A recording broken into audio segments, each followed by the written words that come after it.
ఒక పోలీస్ కాకి చొక్కా ఒంటి మీదకి రావాలంటే ఏదో బయటికి వెళ్ళి సిఎంఆర్ లోనో లేకపోతే ఎక్కడో లక్కీ షాపింగ్ మాల్ కో లేకపోతే ఇంకో షాపింగ్ మాల్ కి వెళ్ళి కొనేసి తెచ్చుకున్నంత ఈజీ కాదు కాకి బట్ చొక్కా మీద పడ్డం అంటే.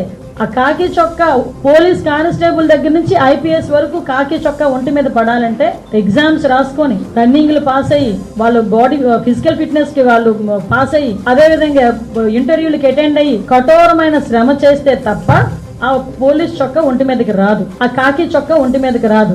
అటువంటి కాకి చొక్కా నేను ఓడదీస్తాడట.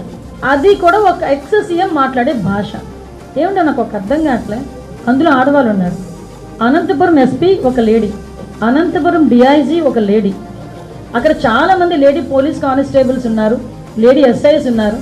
అలాంటి వాళ్ళ గురించి బట్టలు ఉడదీస్తాం అలాగా ఇలాగా మాట్లాడుతూ ఉంటే సిగ్గనిపించట్లేదా? సంస్కారమేనా అది? కనీసం ఒక సంస్కారంతో కూడిన మాట ఒక ఎక్స్ సీఎంగా మాట్లాడాలి అన్న ఇంగిత జ్ఞానం లేకుండా